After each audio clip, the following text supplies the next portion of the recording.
Assalamualaikum warahmatullahi wabarakatuh. Apa kabarnya teman-teman? Balik lagi di Kajian Online. Hari ini teman-teman kita bakal kembali mengikuti kegiatan Presiden Prabowo Subianto setelah sebelumnya Pak Prabowo selesai menggempleng ini para menteri-menteri di Akademi Militer Magelang selama hampir kurang lebih 3 hari lamanya. Pak Prabowo menghabiskan waktu bersama para menteri untuk memikirkan strategi terbaik memimpin bangsa Indonesia. Hari ini teman-teman kita bakal sama-sama melihat, mendengarkan, menyimak wawancara eksklusif yang dilakukan oleh Pak Prabowo bersama liputan6.com di kanal YouTube atau di video yang berjudul Eksklusif Prabowo, semua berhak makan bergizi. Kalau nggak setuju, jangan dekat-dekat saya. Dalam beberapa poin-poin penting di sini, Pak Prabowo membahas terkait program unggulannya, yaitu makan bergizi gratis. Yang selanjutnya juga terkait komitmen para menteri-menterinya untuk mensukseskan berbagai program-program Pak Prabowo. Pak Prabowo pun di sini teman-teman mengatakan tidak segan-segan untuk mencopot atau memecat para menteri-menterinya yang tidak sejalan dengan program yang dicanangkan atau visi misi dalam 5 tahun ke depan. Dan ini tentu adalah langkah yang sangat baik teman-teman, karena dari semua menteri mungkin ada beberapa persen juga yang buat masalah, yang buat blunder, belum apa-apa langsung minta anggaran dinaikkan. Dan ini tentu harus diakhiri oleh Pak Prabowo.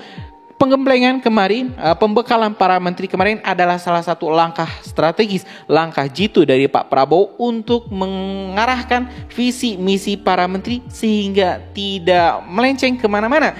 Dan hari ini teman-teman, mending kita langsung saja simak pernyataan lengkap dari Pak Prabowo terkait berbagai permasalahan-permasalahan yang ditanyakan oleh wartawan kepada Pak Prabowo. Oke teman-teman, simak video selengkapnya.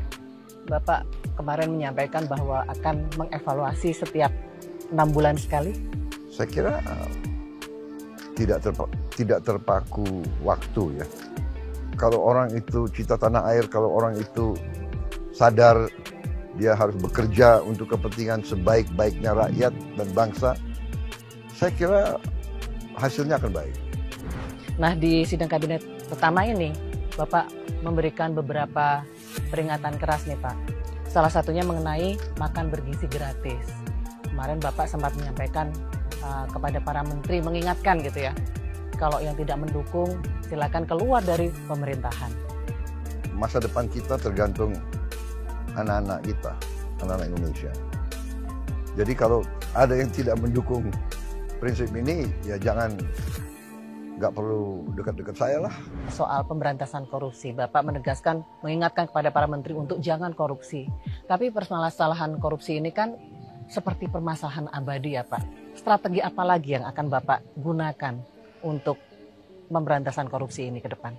Kita harus punya sistem pengawasan yang ketat dan kembali tekad untuk menegakkan hukum dengan tegas dan bila perlu keras, karena saya kira masalah korupsi ini ada yang korupsi terpaksa ya, mungkin karena dia kualitas hidupnya sangat-sangat sulit, tapi menurut saya yang lebih parah adalah keserakahan, serakah dan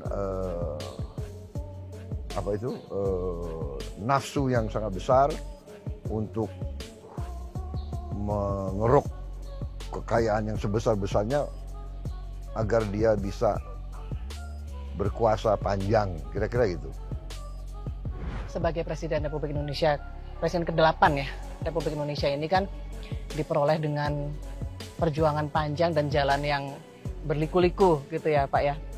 Kalau mungkin menggambarkan perjalanan Bapak selama ini, ada nggak Pak lagu atau pepatah yang paling tepat?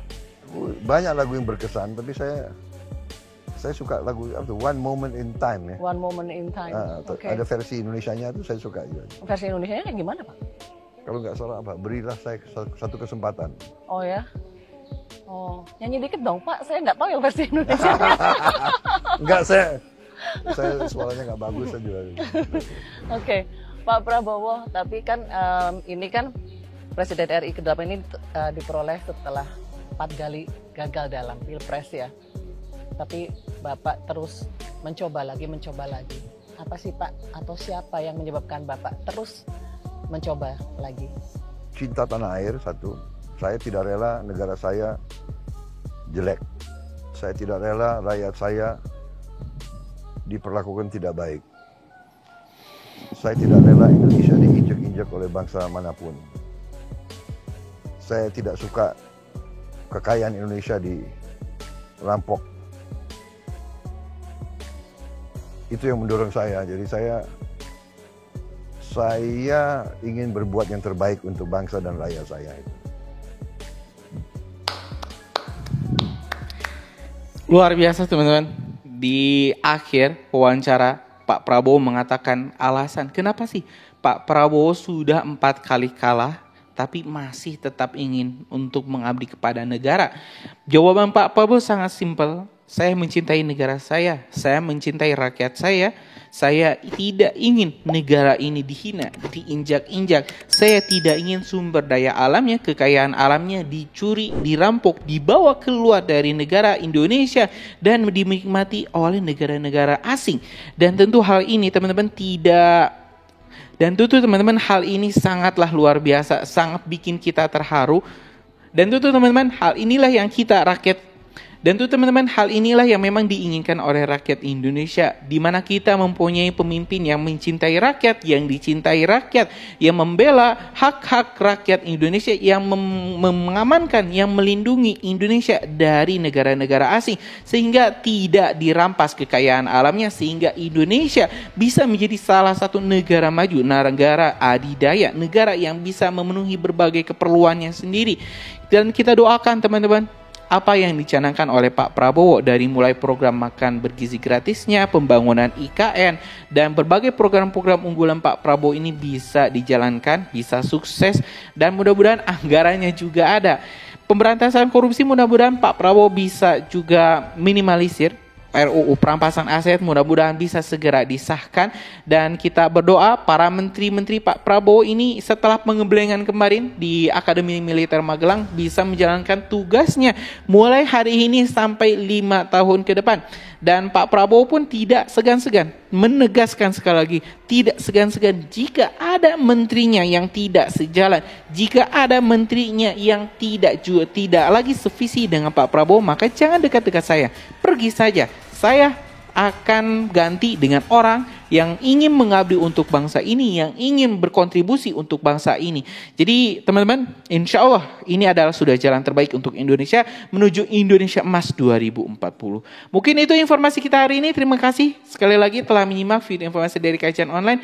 Kita bakal terus upload video-video menarik lainnya di Kajian Online. Karena itu jangan kemana-mana, tetap di Kajian Online. Assalamualaikum warahmatullahi wabarakatuh.